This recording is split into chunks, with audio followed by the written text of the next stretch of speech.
It's like having kids. Yeah. No, for 3 months. They can take care of themselves. Yeah. In the next episode, I head over from Hong Kong to Singapore, where I kick off Token 2049 with a Connected Capital event. There, I experienced the amazing food culture and hawker stand culture of Singapore. So in this episode, we're going to talk to Thomas Poon, one of the partners at OrangeDAO, and a friend and confidant of mine. I've known him for about 5 to 10 years now. He's been helping out with the cohort, the current cohort at OrangeDAO, and with one of my companies over there, Candlestick. OrangeDAO is an investment DAO founded by alumni of Y Combinator. It's a fantastic investment DAO, really focused on builders in the Web3 community. They also have a demo day coming up in 2 weeks, which I'll put actually in the link in the description below. So, I hope you enjoy this episode. Welcome everyone back to the show. Today I'm very pleased to have Thomas Poon from OrangeDAO on the show. We're in Singapore, part of Token 2049. We are at Maxi Coffee Bar, which is a bar close to Chinatown. How was your coffee? Good. Was it good? Very good. Yeah, my piccolo latte was very good. So I'm glad we picked this out at 8 a.m. Yes. So he's jet lagged. Yes. And I thought you were going to wake up earlier than I did, but it turns out I woke up because I can't sleep. But anyway, welcome to the show. Oh, thank you for having me. So Tom is an old friend, and he just moved to Vancouver. And one of the things I've always said this, and I still can say this, when I moved back to Hong Kong, Thomas was the one that helped me in my transition.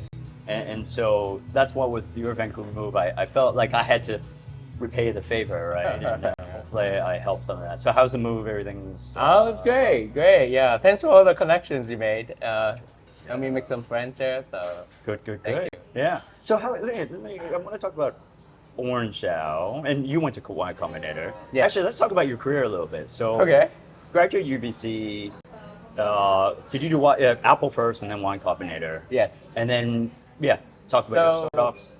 Yeah, when I was still at school, I was lucky. I was working on research projects. Okay. There was video compression. Right. It happened that my school really? Was pretty, I wouldn't say famous, but we had professors that really kind of go after it. Right.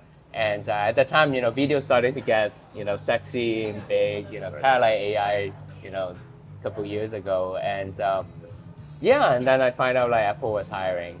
Right. So I was actually already working in Vancouver already. Okay. Right. And then I got a call and stuff. So Right. And then how long are you at Apple? 7 years. Wow. Okay. Yeah. And then Y Combinator, when did that happen? So after 7 years, decided to come back to Hong Kong for family reasons. Okay. Good. I worked for some other kind of random thing. Right. And then one of my ex-coworker at Apple, Right. he's white, Right. but he loved Asian stuff.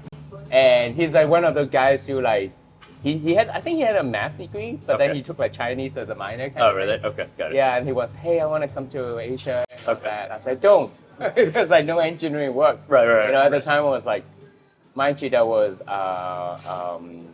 it was 2010. Okay. So it's like 2008, 2009. Right. At the time, it was like nothing. Right. And then we start talking, and we worked very closely at the time for at Apple. Right. So it was like a good friend of mine, and I was like, hey, why don't we try something? Okay. That's kind of how we start building projects, and actually applied for Y Combinator. He didn't know what it was at the time. I see. This is 2010. 2010. So you were early. You were very early. My batch was the 5th anniversary of YC. Oh, really? Okay. So I was very fortunate. I got work under Steve. I got to go through YC2 program. Right. So, I don't know, Steve. huh? Steve Jobs at Apple. Oh, right, of course. Yeah. So when I was Apple, Steve Jobs was still there. Got it. And then PG, so going through that, PG was very hands-on back then. Jessica, PG. Yeah, basically PG runs the show. That was it. Oh, okay. Yeah, my interview was PG, Jessica. Right. Sam went in the first class or second class? Sam was first batch. First batch. Yeah, that famous. Yeah, the photo. Right. And so was that really a good experience? It was awesome. It was awesome. I wish I tried running a startup first before I got it. Oh, I see. Got it. Yeah, I think that. Oh, you applied first, then did the start. Once you got accepted, that was the key funding. I never started a startup, Right. like Right. a real thing. But back then there was like, it was not easy, or that wasn't as, there was not as many like YouTube and blogs about doing a startup. So that was his thing, right? He would Yeah, it was encourage people. all the essays and stuff. Kind of got inspired. I think that was a time when like Dropbox, Heroku started to get bigger. Right. Because I was using the tool. It came from there. Got That's it. just interesting, and Got I it. kind of started into it. Got it. Yeah. And then you did 3 months there, came out, and how was that demo day? Oh, Were there a lot of wow. VCs? Were there like, Yeah. So the funny story is because when I was going to YC, I already moved back to Hong Kong, right, yes. and I thought I would just go back for that program. Yes, like, of 3 course, months. yeah, And yeah. I ended up staying for like 4 years. Okay. Yeah, so that was the one, another story. But for the demo day, it was really awesome.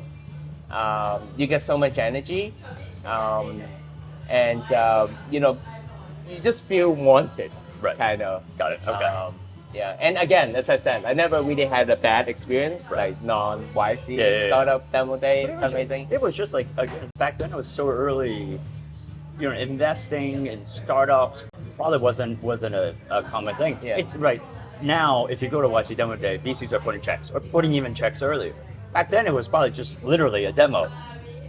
So we started the round early. YC just tried to kind of preheat Yeah, okay. the Even back then. conversations. Even back then, yeah. Okay. So we tried different things, and basically we got paired with investor, and they start writing early checks, even Okay. though the purpose were not really about fundraising. Right. But the investor knows, so Right. kind of try to get that alpha, Yeah. right checks. And Because I remember there was some commentary, people were like, oh, back then it was really geeky. Like it was really about product. And then now it's, I guess, a little bit product, a little bit marketing. It was earlier, I think. I think we have like 30 companies or maybe 30 founders. I forgot exactly. Yeah. It's tiny batch Yeah, back then. back then. Yeah. Who was the most successful company in that batch? Oh wow. A few. Okay. Optimizely Oh, really? was Okay. from my batch. So they were the Google tech team. We Okay. were the Apple tech team. Ah. So I think they tried that experiment. Right. Well, the Google guys went. Got it. Apple one, Got it. We failed. Got it. And then we also have, I forgot the name of the company that it started, but then that guy ended up starting Open Door. Oh, really? So he was also in my batch. He did it. What? Wait. Yeah, he had Yeah. like a mapping something, and then got acquired by Trulia. Got it. Okay. Not Trulia. So Trulia, the kind of like real estate. Something like that. Yeah. There's two of them. Yeah. Yeah, so he has a successful exit. He's awesome already. Like Right. he's basically a mentor for me. Right. And then the last thing, the most recent thing he started was Open Door. But did you go through YC again? No, Open Door, no. Oh, was it? No. No. Okay. It wasn't. You know Richard Lee. Richard Lee. There are a lot of Richard Lee. That's true. Hong Kong one YC guy. I forgot which startup it was. I thought it was Open Door, but it wasn't. Oh, Caviar? No, Richard did. Did. Yeah. Did. Yeah. So Yeah. I think it was maybe one batch before or one batch after. Oh, is that right? Yeah. Okay. Got it. Okay. So that was. Not yet. And then we have Yeah. Howie, Oh. who ended up starting Airtable. He was also in my batch. Airtable was not YC. No. Got it. Okay. But he started something Tech or something, whatever, and then got acquired by Salesforce. Got it. Yeah. So are there a lot of repeat people that do YC multiple times? There's not that many. My batch, there are people that start things. Right. They're like impressive things, there's a guy basically really my mentor called Justin. Okay. He's like one of the guy who never graduated high school kind of thing, and then Okay. he already had an exit before he got into YC. Oh, right. Okay. Yeah. Okay. So there are a lot of impressive people. Right. So Okay. And then after that startup, tell me who else did you work with? What are some of the projects that you started thinking about? So we didn't work. We kind of pivot. We built a bunch of stuff. We got Right. a soft landing, and then I kind of came back because the reason I quit Apple was as I want to go back to Hong Kong with my family. Right. So I went back, and then I put on different hat. I was on like investor side a little bit. I Yep. worked with other startup. Yep. And then I ended up doing a lot kind of like Thomas as a service. Right. I worked with I remember there was a lot Thomas. like HR stuff, startups. Yeah, that you're investigating. Yeah, and the HR stuff kind of came out of it because I work with a lot of startups and they kind of asked me about it. And Got it. You out of all those things, and the only reason why I want to ask is like, do you see yourself, having said that you're an investor, but having said that also, I've always felt you as you're a product guy. You like product. I do. You like to stay in product. Yeah. But that's my external Yes. view on things. Would you agree and disagree? And even within product, what do you think you're really, really good at? Are you like early stage? Are you? Yeah, I love product. I just like to see things happen. I think I'm probably best fit for early stage. You know, I never really experienced like hyper growth or anything through my own startup. Got it. Most companies that I work for, they have.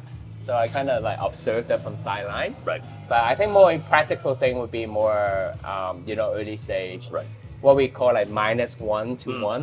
So -1 to 0, 0 to 1. So I think that is kind of like a good phase. Where it's messy, where you have to get hands-on. Messy, a lot of, kind of navigations. Right. You kind of have to kind of Right. go through a lot of uncertainty. Right. It's like different every day. And do you see part of yourself as also like working with a team, setting up some sort of system, some process on thinking? Yeah, I think they're kind of like good framework, general kind of, I would say wisdom. I always call them perspective and data points. Got it. Right. That could be useful that people can kind of take in. Right. And I in general, I like storytelling. So I like to help founders tell the story to the customer, to the team, and to the investors. Got it. So through product, so working on the product, and also through the product, how do you storytell that Yeah, product? it's like product is telling a story, right? It's like what kind of feeling you want your end user to have, what kind of experience you want them to have. So yeah, that's What are one of the? I was going to ask, what are one of the products that you enjoyed? Was it Noti? Noti. Is it Noti? Noti? Is it Noti? The product The note-taking app that you help with devise. Oh, GoodNotes. GoodNotes. Oh yeah. GoodNotes. Yeah. And what's actually pretty interesting about them was, I used it for a bit, and I didn't use it. Okay. But they're very strong. Yeah. They won best app or something. They were is that the first one? Yeah, I guess they were the kind of first product that I really feel like, holy crap, this is product market fit. Like this is like even back then when they were doing like student stuff. Yeah, even before Apple Pencil came out. It's already doing really well and all that. And the thing is, like, it's really true. Like, if you're in a space, if you find a niche, like, the market pulled the product out. And their niche was university, high school. Handwritten notes, right? Right. It's one of the things like people say, oh, people are going to type and all that. But there's still a lot of benefits of writing it down, being free form and all that. So they really kind of got the niche, and Steven's awesome. Single founder, but he built everything. He yeah. Okay. Yeah. So the one of the things is like really really impressive was they got love letters from customers. Oh, is that right? So this is like from a consumer perspective, like consumer product. You really really need that. Right. That's like a good sign. And so I don't know Steve. But how would you describe his persona? Was he that product focused? Oh yeah, he's like the one of the most like product person. Okay. Yeah. Got it. And he's like, it's unstoppable because he can also code, and he can also really dig deep in like algorithm and stuff. Got it. So yeah, so that's like that combination is really. And it would spend, let's say, most of his time in a week, in a day, focusing on product. Yeah. I don't know about now. Sure. I mean, it's such a big team now, but. Right. Yeah. Interesting. Okay. And then now talking about your transition from product to now investor. Yeah. You did some angel stuff. But it wasn't huge. Yes. I just a little bit of advisory before I that's right. capital to invest. Right, I invest my time. Right. And then now I do very small kind of baby check and stuff. But mostly I kind of work full time at OrangeDAO. Yeah. So do you like being on the investment side, on the product side? And what have you noticed in that transition? You've done it for about a year. Just to get like full time for OrangeDAOs, yeah. Right. But before that, I was also on, venture partner with other funds. I guess that's right. Yeah. So, I think in general, I love surrounded by founders. Okay. Got it. Okay. And being a founders friendly kind of investor give me that like platform to do so. Right. So yeah, I do enjoy both. Right. And I think that's a powerful thing about OrangeDAO is you kind of an investor, but you can also be a builder. You build a lot of stuff that we use. Right. Program, process, whatever. Right. Got it. Versus if you're a later stage investor, Yeah. you're sitting behind a spreadsheet or whatever. Yeah. Right. Yeah. OrangeDAO allows you to be more hands-on. So we're very early stage, so we work very closely with the founders that we backed. We try to provide value. I think that's what every investor says. Try to put something on the table. Right. So. And that's where I think that's also why I wanted to kind of talk about your product. That's kind of where you think you can add value. Yes. Both Well, I sides. made a lot of mistakes. So Of course, I want them to not make the same mistakes. Right. Or at least to kind of give that perspective to them. Right. So they can decide later. And then, we can make decision for them, right? Right. So. Right. Try to give the wisdom. But how do you think OrangeDAO has also evolved? Because crypto has evolved quite a lot. DAOs have evolved quite a lot. You used to be, when you guys raised, that was the best time, right? You raised with the NFTs and the ERAs. Now everything's down. You guys just caught a window. How do you think internally OrangeDAO has kind of evolved, right? We definitely, tighten the belt, I think. We still continue to deploy capital. Right. We also kind of looking into innovations, out of what we do. Right. That's kind of how like fellowship program came out. I think like everyone there still believe in it, right? And this is kind of one of the things where now we know you're there for the right reason, kind of. So, founder we talk to, the members are kind of contributing. Got it. Yeah. So the bear market, are you saying that like, obviously there's some people that, not the people working in the DAO, but there's some people in the DAO that like don't show up on Discord anymore, that type of thing. Yeah. But then the people that are so keen and contributing, those are the hardcore people, basically. Yeah. Yeah. So I think we have a kind of very close, kind of core team. Right. And that is, that's the core team that we have been having for a couple of weeks, like seasons. Right. Yeah. How many seasons are you guys? This is season 3, and we started 0, so this is the 4th. Right. Every season 6 months. Right. Okay. And tell us a little bit more about the fellowship program. Yeah. Yeah. So fellowship program started off as an experiment, like a lot of things. Right. Okay. Say, hey, you're great founders or builders. Right. Hey, why don't we give you a little bit of money? So give you some kind of runway for you to explore in Web3. Got it. And how much was the runway? I think when we started was 20K. 20K. Or Okay. 25K. Right. It was started by James Senka. Okay. So he's like a core member of the DAO. He's like the D-side guy within the DAO.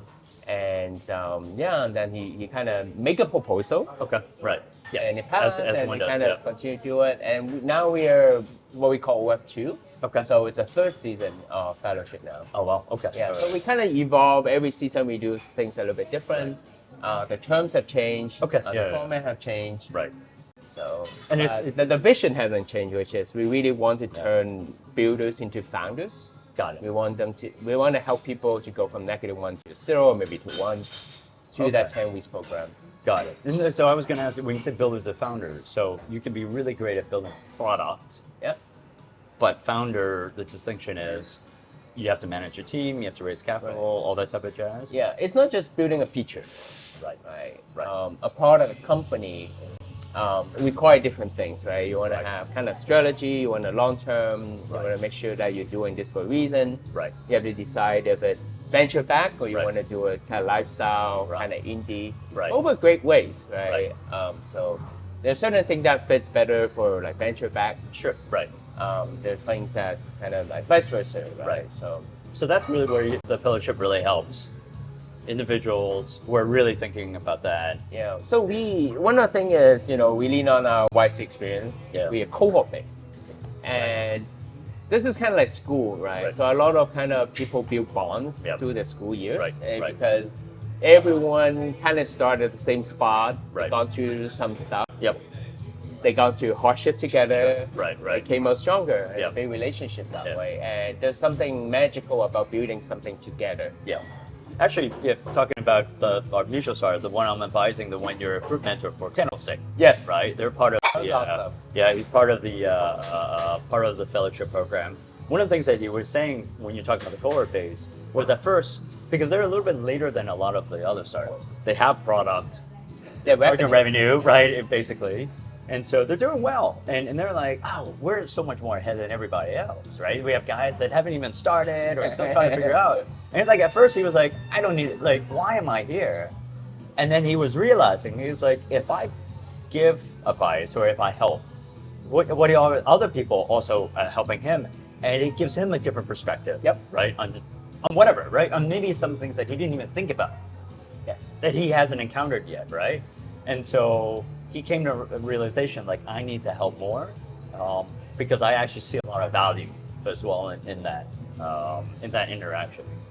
Yeah, Kyle has very generous in kind of sharing his perspective and experience. Right. Things that he tried, what works, and stuff that he come across and all that. But we were also reflecting because he was saying it's a very Western type of thing. Okay. Because he was saying, yeah, generally I've never done this before, like overshare and everything. And it's also some of the metrics. He was like, yeah, there are some companies that go from like 2 to 5, right? So you say, oh, we doubled our customer base, right? Woo! And it's like, yeah, we Asians are sometimes a little more humble. We want to share. But he was like, I'm learning, right? Like sometimes you do have to market yourself. And I think also was that I sometimes have to be more open, right? Yeah. Rather than just kind of holding it back. And I thought that was interesting because I think through whether it's YC, whether it's fellowship, whether it's sex orders, a lot of the learning is actually what you learn about yourself, right? It's not the content. Yeah. The content and how to build a startup. I don't know, maybe you're running the accelerator right now. A lot of content you can see now. There's stuff all across the web. But I think it's that cohort base, everyone's talking to each other, everyone's learning from real experience at that moment. I think that's the power. Right. Yeah, totally. I think like content, like I mean, all the PGU essay, right? That's right, exactly. Yeah. You did a lot of great content, a lot of other people do a lot of great content. But I think that the magic happens when you have a safe environment, bunch of smart people coming in, looking at things, problems, kind of hold each other accountable. You don't want to disappoint. You don't want to be the last one within the class, right? So I think there's some healthy, I would say competition, but kind of like peer pressure, kind of like push each other up. Yeah. Celebrate small wins together. We kind of look at problem challenges together. So. Now this is all virtual. So this season we done something different. Is we have a in real life kickoff. Oh yes, yeah, that's right. We have this kickoff, and then everything's virtual. Got it. And then and then we also have something like in real life towards the end of the program. The demo day. We're going to talk about that. We're going to get to talk about. Was it always virtual? It was, right? Because it was also during COVID. Yeah, it was always virtual. Somewhat. Haven't gone through that experience in the YC experience. In real life, coming together a cohort, 3 months in Silicon Valley versus virtual. Pros and cons of each. How have you had to adjust to have the same bonds, right? Because YC had, was it the Thursday dinners or the Wednesday dinner? Tuesday with BG, right? You don't get those anymore, right? Yeah. Or how do you? So I think YC went off in real life now. Right. But I think like a hybrid approach makes sense. At least like for the stage that we're in, the people that we work with. And I think it's a good mix. Like I think there's not like you cannot replace building relationships, sitting each other, sipping a coffee, a beer, having a meal, whatever. And I think that is part of the magic of building relationship, building trust with your fellow founders. So you share more openly. You actually get to know about them outside of what they do. Their life story and all that. So yeah, I think. That is great, but sometimes people now have distributed team. They want to be with their team. They want to be with their customer. So we kind of have to tailor for that. Got it. So you think that approach Yeah, I think like beginning? right now, I think next cohort maybe would consider a little bit more in real life. Maybe we have a middle one, Right. kind of get everyone sync. Got it. I mean, cost and time and all that. Course. Yeah. It's a distraction, right? One of the things that we want to do is minimize the distraction Right. for our founders during this program. Right. So they really want to head down and kind of build something. Right. Because the reason why I say that is because when I was doing Zeroth, we did the same thing. This is pre-COVID. So we did beginning, middle was at home, and then demo day was in Hong Kong. And the reason why I solved for that was like, we're not Silicon Valley. We can't get people to come, right? It's Hong Kong. So it's like, okay, how do we do it in a way where you build real life connections, opportunities to do that? But then the way we called it was, yes, you can go home, figure out your customers, build product, figure out your team. Yeah. So we kind of stumbled upon a model that, so I know TechSource was doing that hybrid as well for a while. I mean, it doesn't help when, you know, Hong Kong and Bay Area are very expensive to live if you don't already have something set up. Right. So this is also a way to kind of extend, keep the runway longer. Yeah, right? of course. So, Yeah. And then let's start with Demo Day. So Demo Day is coming up.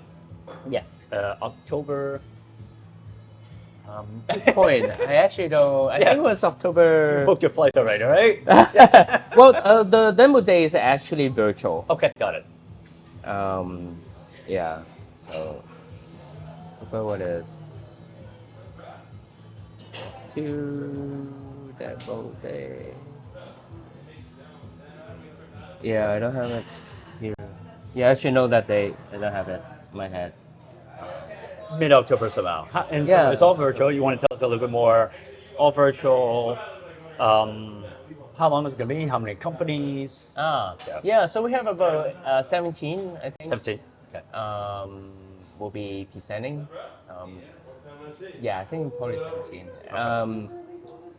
Yeah, and then we're gonna do virtual. Do kind of the best practice each day. One slide. Okay. 2 minutes quick, and then we have some probably Q&A at the end. Okay. Okay, it's Q&A in the end as well.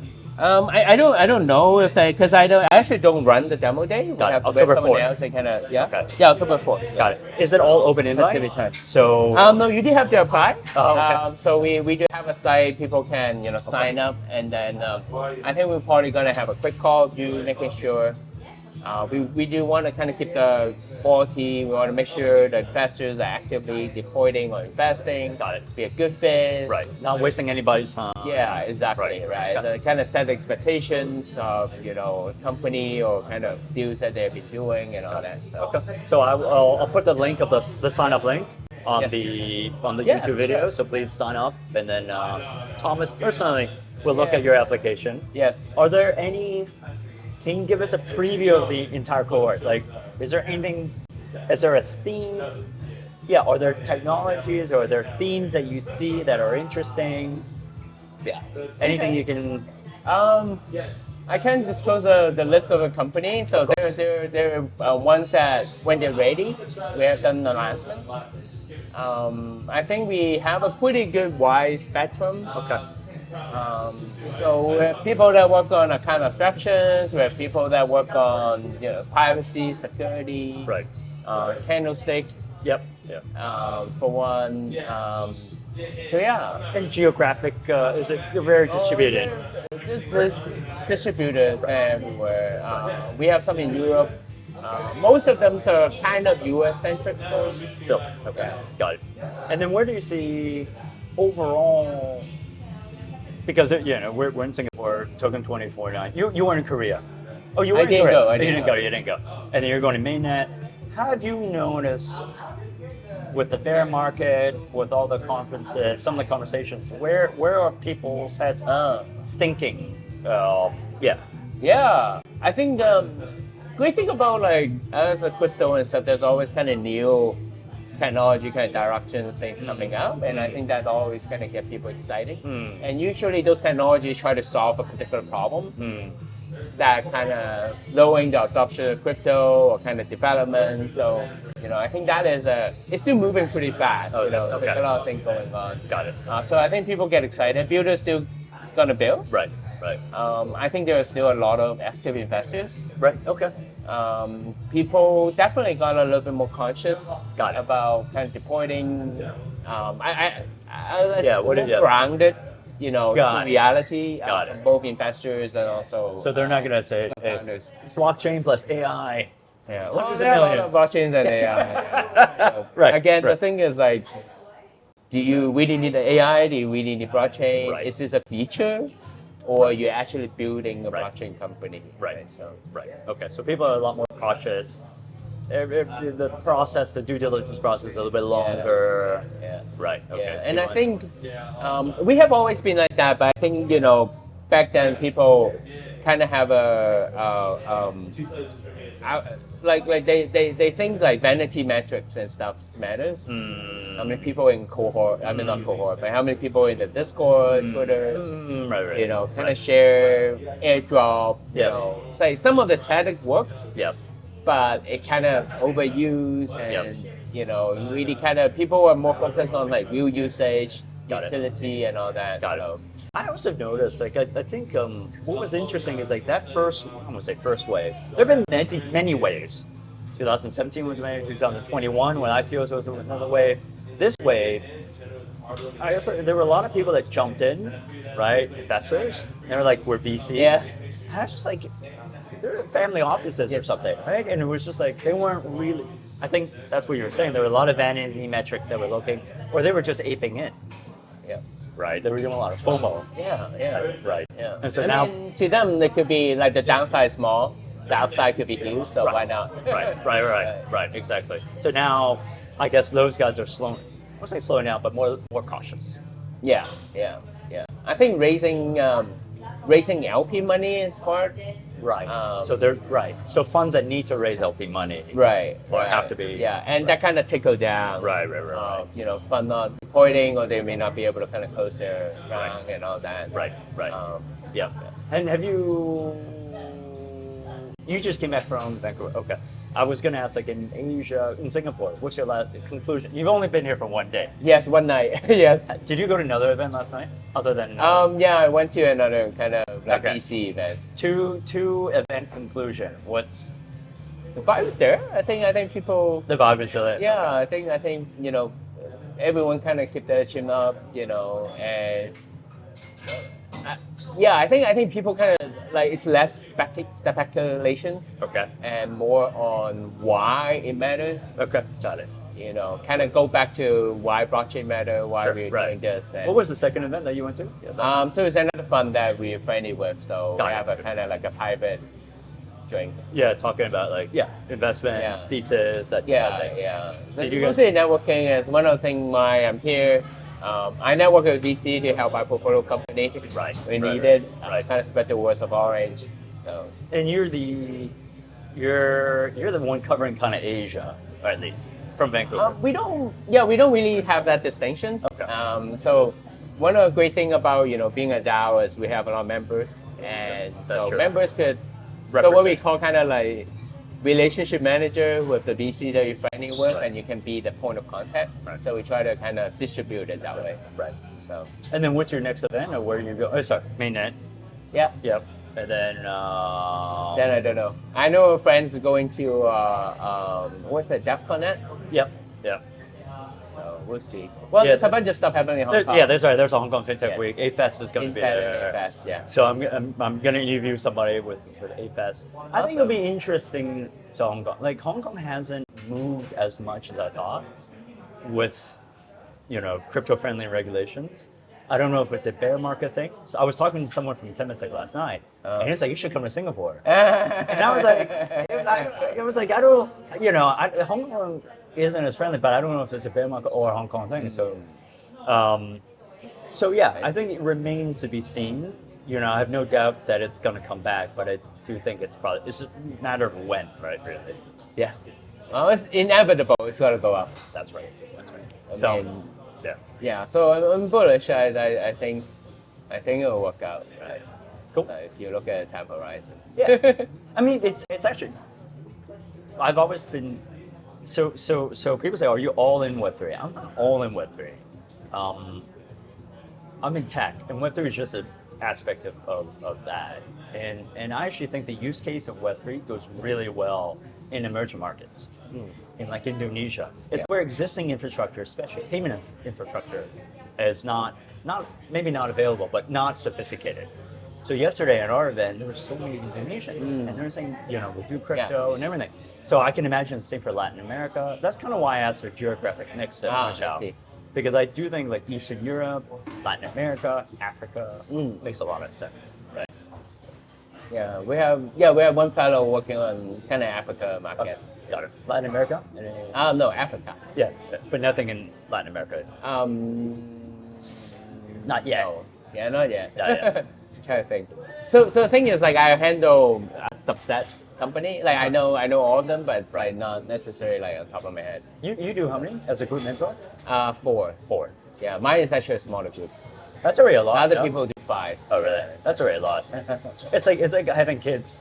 You have to, no, for 3 months. They can take care of themselves. Yeah. But for 3 months, you gotta help out. They ask questions. Yeah. At least they don't fight among each other. Yeah, that's right. So it's good. That's good. They do tend to help each other. Right. So. At least in your case. Sometimes they may not. No drama. Yeah. No drama yet. We'll see. Good. Well, that's all the time we have. Oh, cool. Awesome. Thank you very much. No, thank you for having me. It was really fun. Hopefully see you soon. Yes, Cheers. in Hong Kong. Yes. Cheers. Cheers. If you like this episode, I highly recommend you checking out Orion Parrot's episode, the other GP of OrangeDAO. And that way, you can compare for yourself the differences between Thomas's views and Orion's. So again, I hope you enjoyed the episode. Hope to see you next time. Ciao, ciao.